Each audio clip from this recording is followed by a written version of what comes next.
অনেক দিন পর আমার কাজিনের সাথে দেখা হলো মালয়েশিয়াতে। ও এইখানেই পড়ে, এখানে একটা ইউনিভার্সিটিতে। তো ওকে দেখে আসলে আমরা অনেক দিন পর আবেগ আপ্লুত হয়ে গিয়েছিলাম। আর খালাতো বোন, মামাতো বোন, ফুফাতো বোন এদের জন্য কিন্তু একটা আলাদা রকমের ভালোবাসা, একটা টান থাকে।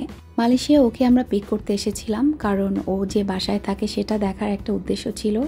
ওকে নিয়ে আমরা ঘুরবো মালয়েশিয়া, বিভিন্ন স্পটে যাব, শপিং করব, যেহেতু এখানে থাকে। তো ওর ছুটি ছিল, ভ্যাকেশন চলছিল, ও মূলত আমার জন্যই বাংলাদেশে আসেনি। আচ্ছা, কাজিনের গল্প করতে করতে তো আমি আজকে সুন্দর করে একটা ইন্ট্রোডাকশনই দিতে ভুলে গিয়েছি। আসসালামু আলাইকুম, তাসমিস ব্লগে আপনাদের সবাইকে আমন্ত্রণ। আশা করছি আল্লাহর অশেষ রহমতে যে যেখানে আছেন ভালো আছেন, সুস্থ আছেন। আমিও আলহামদুলিল্লাহ ভালো আছি। কাছে দূরে যারা দেখছেন শুনছেন, আপনাদের অসংখ্য ধন্যবাদ। আমার যে খালাতো বোন তাজিন এখানে পড়ে, ওকে নেওয়ার উদ্দেশ্যে এসেছিলাম। এখানে অনেক কড়া সিকিউরিটি, তো আমাদের ওয়েটিং রুমে বসতে হলো। ও না আসলে আসলে কার্ড ছাড়া আমরা উপরে যেতে পারবো না, তাই নিচে বসে অপেক্ষা করছিলাম। আর অনেকগুলো গাছ দেখছিলাম, যেগুলো আসলে বিভিন্ন প্রজাতির গাছ, অনেক হার্বসের গাছ দেখলাম এখানে, সুন্দর সুন্দর করে ভাগে ভাগে সাজানো। আর এর ভিতরেই তাজিন এসে হাজির হয়ে গেল। আসলে অনুভূতিটা একদমই অন্যরকম, বিদেশের মাটিতে আমরা দু বোন একসাথে, এটা একদম অন্যরকম একটা বিষয়, তাই না? আর ও খুব খুশি হয়েছে আমাকে দেখে, আমার জড়িয়ে ধরলো আমাকে। আর এটা একদম অন্যরকম একটা মজার বিষয়। আনায়া ছিল, আরহাম ছিল। ও তারপরে ঘুরে ঘুরে ওর জায়গাটা দেখালো, যেখানে থাকে, যেখানে সুইমিং করে, যেখানে আসলে ঘুরে বেড়ায়। তো সব কিছু দেখলাম আমরা। আমি ওর রুমে গিয়েছিলাম। আরহাম একটু কম অবাক হয়েছিল, কিন্তু আনায়া অনেক বেশি অবাক হয়েছিল, কারণ আনায়া ব্যাপারটা বুঝতেই পারছিল না তাজিন কিভাবে মালয়েশিয়া আসলো। যাই হোক, আমরা মজা করতে করতে চারপাশ ঘুরতে ঘুরতে বললাম যে চলো তোমার অ্যাপার্টমেন্টটা ঘুরে দেখি। আর এত সুন্দর, কি বলবো, এত খোলামেলা, এত জায়গা, এত সুন্দর এক একটা বাসস্থান, আমি হয়তো আমার মোবাইলে এগুলো সব ধারণ করতে পারছি না, এত সৌন্দর্য। আর বিদেশের এই মালয়েশিয়ার প্রতিটা কর্নারে, প্রতিটা জায়গায় সুব্যবস্থা রয়েছে। যে যেখানেই যাবেন সেখানে যেন আপনার কোনো প্রতিকূল পরিস্থিতিতে পড়তে না হয়, সেই ধরনের ব্যবস্থা আছে, খুব সুন্দর। আর রুমে ঢুকলাম, ওর রুমে একটু ঘুরে টুরে দেখলাম। এখানে একটা অ্যাপার্টমেন্টে ওরা আরও কিছু ফ্রেন্ডরা মিলে থাকে, এবং রান্নাঘর, ওর রুম, সব কিছু দেখালো, খুব সুন্দর। আমরা আসলে এখানে বেশিক্ষণ থাকবো না, আমাদের পরিকল্পনা ছিল ওকে নিয়ে আমরা চলে যাব এবং বাইরে গিয়ে খাওয়া দাওয়া করব। তো ও জোর করে নিয়ে আসলো, ও রুমটা দেখালো যে এখানে ও পড়ে, এখানে থাকে। আমি একটু ভিডিও করলাম তোমাদের জন্য। আর এই ব্যাগে ওর মা ওর জন্য গিফট পাঠিয়েছে, ওর ভাই গিফট পাঠিয়েছে, প্লাস আমিও কিছু গিফট নিয়েছি। তো সব দেখে আমরা চলে গেলাম শপিং মলে।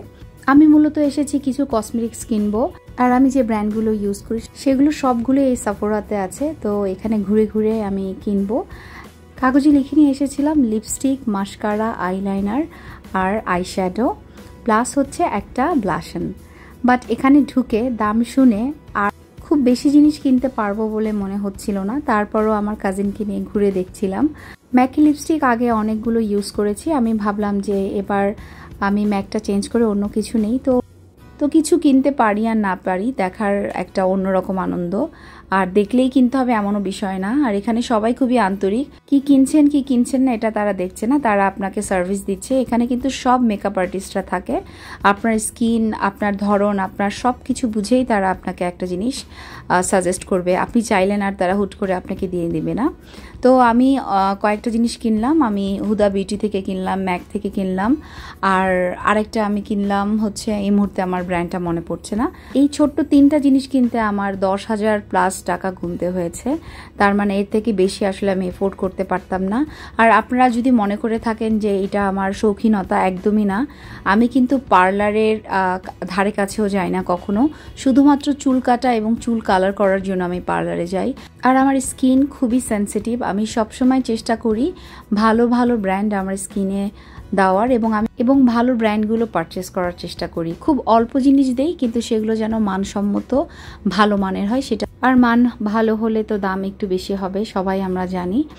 এরপরে আমরা জুতার শোরুমে ঢুকলাম, এগুলো অনেক এক্সপেন্সিভ, কিনতে পারিনি কিছুই।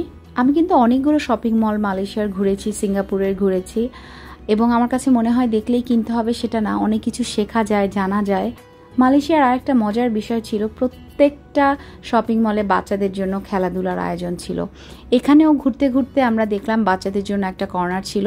এটাতে আমাদের আলাদা ভালো হয়েছে যে আমার বাচ্চারা খেলতে পারছে, ওরা বোর হচ্ছে না। এই কর্নারে একটা ইন্টারেস্টিং খেলা ছিল যেটা আরহাম খেললো। এখান থেকে বালিগুলো উঠিয়ে আবার ফেলতে হবে, যেগুলো বড় মানুষজন করে। এটা দেখে আরহাম খুব পছন্দ করেছিল এবং আমরা ওকে উঠালাম। ওখানে বসে সে অনেকগুলো বালি উঠিয়ে আরেক জায়গায় ফেলছিল। মানে ছেলে বাচ্চারা এই ধরনের খেলাগুলো পছন্দ করে। আর মায়েরা যখন শপিং মলে আসে বাচ্চারা অনেক সময় বিরক্ত হয়ে যায়, তো এদের জন্য মনে হয় প্রত্যেকটা শপিং মলেই মোটামুটি বাচ্চাদের একটা কর্নার ওদের ছিল, যতদূর যে কয়টা শপিং মলে আসলে আমি গিয়েছিলাম। আর একটা শপিং মলে, ওইটাও আমি শেয়ার করব, আনায়া আরহাম পুরো শপিং মলটা নিজেরা ড্রাইভ করে গাড়ি নিয়ে ঘুরে বেরিয়েছিল এবং মা বাচ্চারা আমি দেখলাম গাড়ি করে করে পুরো মার্কেটটা ঘুরে বেড়াচ্ছে। এটাও খুবই ইন্টারেস্টিং। তোমরা অনেকেই প্রশ্ন করেছো যে আপু তুমি বাংলাদেশে এসেছো কিনা। আপু আমি বাংলাদেশে এসেছি এবং এই ভিডিওগুলো আমি বাংলাদেশে এসেই আপলোড করছি, কারণ আমি তো 12 দিনের মতো ছিলাম। তো আমার রবি মঙ্গল বৃহস্পতিবার দিন ভিডিও যায়, তো ওই অনুযায়ী ভিডিওগুলো কিন্তু একটু পিছিয়ে পড়ছে, যে কারণে হয়তো তোমরা রবি মঙ্গল বৃহস্পতিবার দিন আসতে আসতে ভাবছো যে আপু এতদিন ছিল। আসলে না, ভিডিওগুলো আপলোডের সময়গুলো একটু দূরে দূরে, তাই হয়তো তোমরা ভাবছো যে আপু এখনো বাংলাদেশে আসেনি। আমি বাংলাদেশে এসেই তোমাদেরকে ভয়েস ওভার দিয়ে ভিডিওগুলো দিচ্ছি। আর তোমরা খুবই মজা পাচ্ছ আমার বাইরের ভিডিওগুলো আমি যেগুলো শেয়ার করছি। আলহামদুলিল্লাহ তোমাদের কাছে সত্যি অনেক কৃতজ্ঞ। আর সব কিছু খাওয়া দাওয়া শেষ করে বাসায় চলে গেলাম। আর বাসায় কি বলবো, বাসাটা এত সুন্দর ছিল, আমরা বাসার ভিডিওটা করেছি, সেটা চাইলে তোমরা দেখে আসতে পারো। রাতের ভিউটা দেখিয়ে দিলাম, অদ্ভুত সুন্দর রাতের মালয়েশিয়া। দেখো আমি চা খাচ্ছিলাম, আমি বিকালবেলা চা খেতে পারিনি, তো এসে ভাবলাম ফ্রেশ হয়ে একটু চা খাই। আর এই তো আজকের মতো এখানেই শেষ করছি। ইনশাল্লাহ নতুন ভিডিও নিয়ে দেখা হবে। সবাই ভালো থেকো, আল্লাহ হাফেজ।